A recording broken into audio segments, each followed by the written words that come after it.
Well, the discovery of the New World, if we can call it that, was obviously going to be a major watershed here.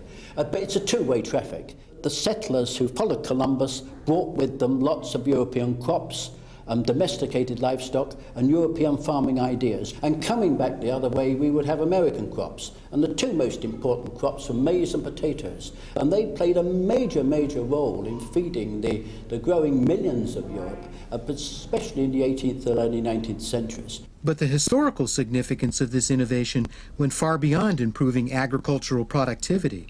From the 16th and 17th centuries onwards, people were developing a properly scientific understanding of the world around them.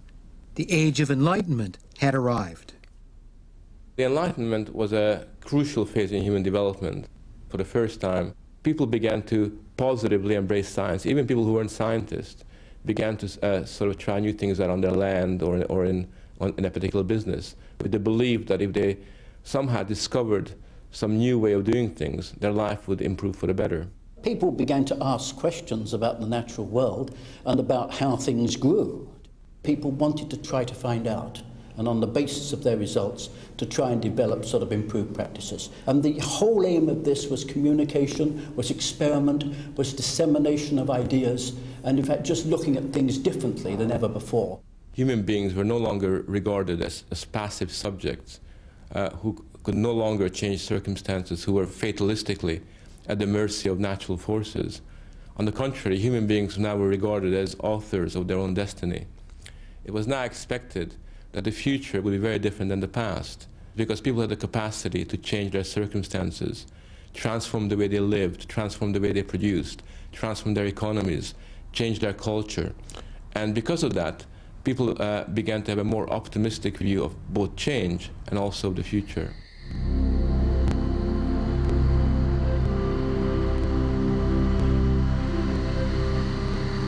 By the 19th century, important advances were being made in agricultural science, such as the discovery that plants need nutrients and the discovery of genetics by the monk Gregor Mendel.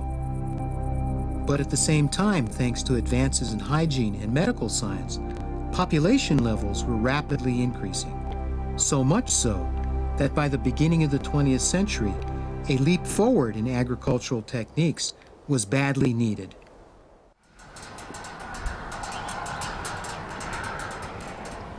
In the past 10,000 years since agriculture began, progress has been impressive but incredibly slow. By the 19th century, despite major scientific advances, farmers still faced huge natural barriers to producing a bountiful and healthy crop.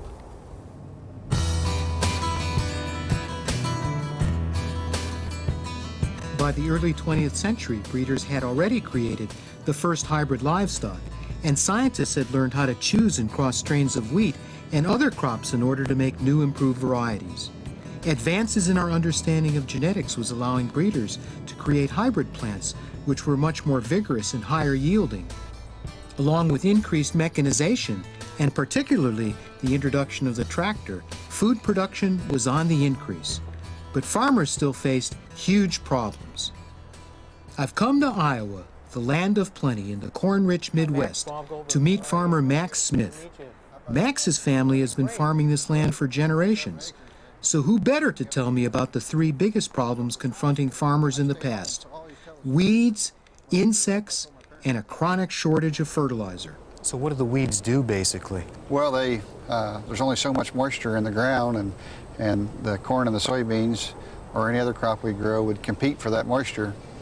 And we don't have enough rainfall to grow a good crop. So Max, what did farmers do in the 19th century to control this really major problem? It's kind of hard to imagine, to go back that far, how tough it was to do all that work, but there was no mechanical equipment back then at all. Everything was a handheld hoe and a rake and a scythe, and it was all tough work, back-breaking, and all the women, children, kids, everybody had to be part of that process. Do you think farming would have been fun in the 19th century? Would you have wanted to do it?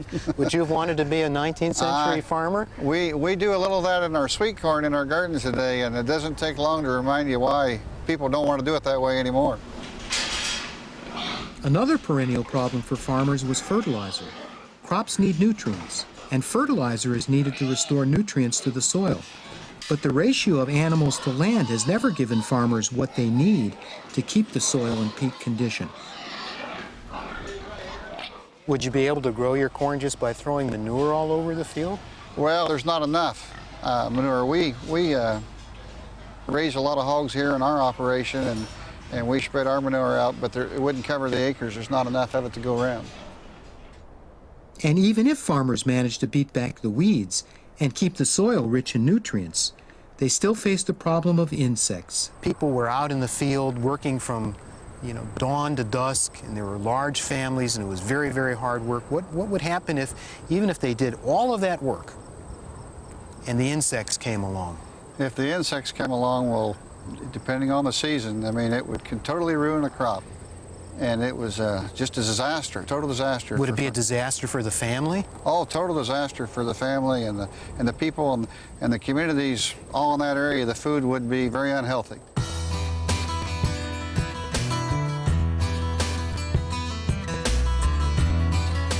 In the first decades of the 20th century, progress in understanding of how chemicals worked was allowing scientists to develop solutions to these problems.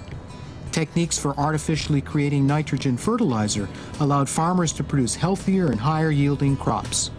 Scientists also developed chemicals to protect plants from the ravages of insects and other pests, and herbicides to keep crops healthy by eradicating weeds. Together with developments in plant genetics, these technologies have allowed farmers to increase the volume of food production many times over. And without them, even affluent parts of the world would probably have faced chronic food shortages and even famine.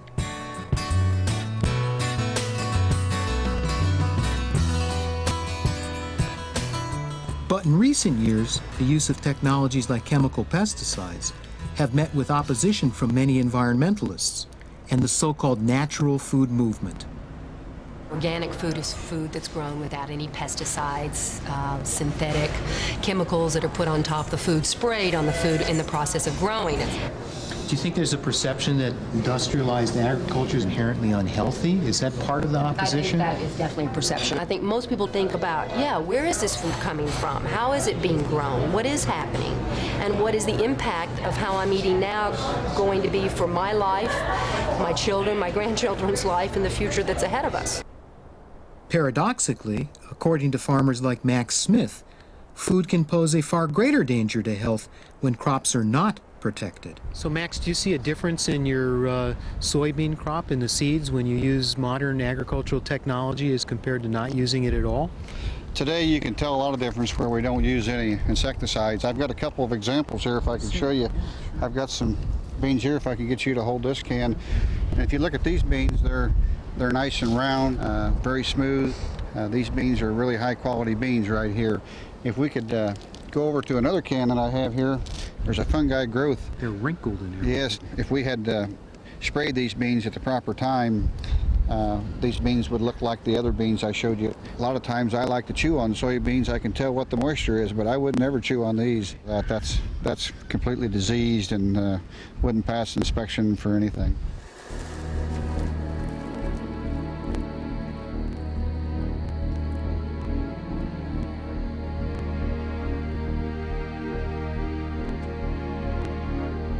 Advances in our understanding of plant biology have gone hand in hand with the greater mechanization of farming. The use of harvesters and tractors has led to huge improvements in agricultural productivity. Indeed, farmers like Max Smith are now even using satellites, which are accurate to within a few feet, to tell them precisely where to apply fertilizer and pesticides. With the new satellite technology, well, we can tell where the highs and lows of the yields are. So you're actually using Sputniks for farming, satellites. It's really quite amazing how accurate this technology is. The satellites in the sky, we've got ways to coordinate that, and we've learned to apply the nutrient where it needs that and not apply it, not waste it where it doesn't need to be. And that's helped lower our cost. It's good for the soil and it's good for the environment. So it's a win-win situation.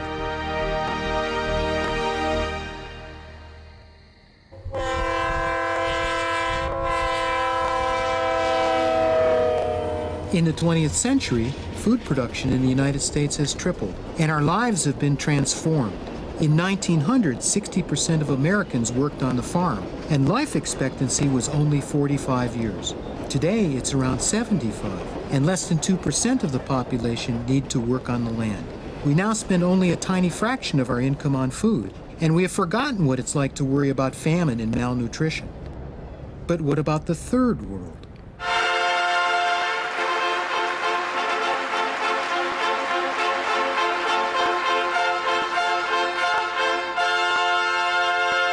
I've come to Iowa to attend the World Food Prize, which honors the achievements of scientists who have done most to improve agricultural production in poor countries.